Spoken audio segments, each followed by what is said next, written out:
আসসালামু আলাইকুম ওরহমতুল্লাহ। সুপ্রিয় শিক্ষার্থীবৃন্দ, আশা করি তোমরা সবাই ভালো আছো। এই ভিডিওটা তৈরি করছি সপ্তম শ্রেণীর শিক্ষার্থীদের জন্য। 2024 সালে সপ্তম শ্রেণীর বাংলা বইয়ের পঞ্চম অধ্যায় বুঝে পড়ি লিখতে শিখি চতুর্থ পরিচ্ছেদ বিশ্লেষণমূলক লেখার 102 এবং 103 পৃষ্ঠার অনুচ্ছেদ লেখা নিয়ে যে টপিকটা আছে তাই নিয়ে আজকে আমরা আলোচনা করব। শিক্ষার্থীরা, তোমরা যারা এখনও অন্যান্য বিষয়ের ভিডিওগুলো দেখোনি তারা আমাদের চ্যানেলের প্লেলিস্ট অপশন থেকে ঘুরে আসতে পারো। সেখানে তোমরা সপ্তম শ্রেণীর বাংলা, ইংরেজি, গণিত, বিজ্ঞান, ইতিহাস ও সামাজিক বিজ্ঞান, ডিজিটাল প্রযুক্তি, জীবন ও জীবিকা, স্বাস্থ্য সুরক্ষা, ইসলাম শিক্ষা এবং শিল্প ও সংস্কৃতি প্রত্যেকটা বিষয়ের জন্যই আলাদা আলাদা করে প্লেলিস্ট পেয়ে যাচ্ছ। এখান থেকে তোমাদের যার যে বিষয়ের ভিডিও দরকার খুব সহজেই তোমরা দেখে নিতে পারবে। এই ছকের উপাত্ত বিশ্লেষণ করে আরও কয়েকটি বাক্য রচনা করো। আমরা গত ক্লাসে এই কাজটা করেছিলাম। আজকে হচ্ছে আমরা উপরে লেখা বিশ্লেষণমূলক বাক্যগুলোর ভিত্তিতে একটি অনুচ্ছেদ তৈরি করে এই কাজটা করব। তো লেখার শুরুতে একটা শিরোনাম লিখতে হবে এখানে, তারপর হচ্ছে অনুচ্ছেদটা এখান থেকে লেখা শুরু করতে হবে, ঠিক আছে? তো 102 এবং 103 পৃষ্ঠায় এই কাজটা রয়েছে।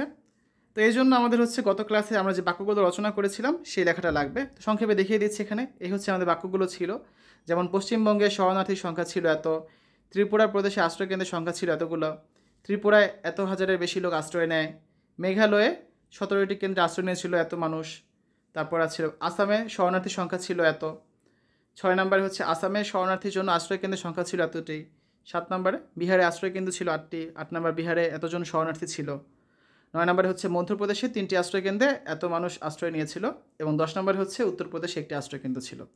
এখন আমাদের কাজ এই তথ্যগুলোর ভিত্তিতে একটা অনুচ্ছেদ লেখা। এই হচ্ছে আমাদের অনুচ্ছেদ। অনুচ্ছেদের নাম হচ্ছে কি, শরণার্থী সংকট।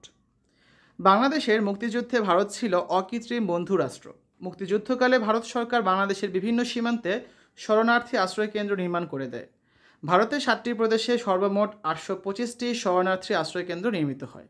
পশ্চিমবঙ্গ, ত্রিপুরা, আসাম, মেঘালয় ও মধ্যপ্রদেশে প্রধান প্রধান আশ্রয় কেন্দ্র গড়ে উঠেছিল। ভারতের বিভিন্ন শরণার্থী আশ্রয় কেন্দ্রগুলোতে প্রায় 1 কোটি মানুষ আশ্রয় নিয়েছিল। পশ্চিমবঙ্গে সবচেয়ে বেশি সংখ্যক শরণার্থী আশ্রয় কেন্দ্র ছিল। পশ্চিমবঙ্গের পর বেশি সংখ্যক শরণার্থী আশ্রয়কেন্দ্র ছিল ত্রিপুরায়।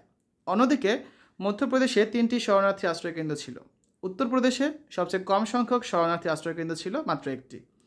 মধ্যপ্রদেশের আশ্রয়কেন্দ্রের তুলনায় শরণার্থীর সংখ্যা অধিক পরিমাণে ছিল। তো এইভাবে আমরা একটা অনুচ্ছেদ রচনা করে ফেললাম। তোমরা হচ্ছে নিজেদের মতো করে একটা অনুচ্ছেদ রচনা করবে।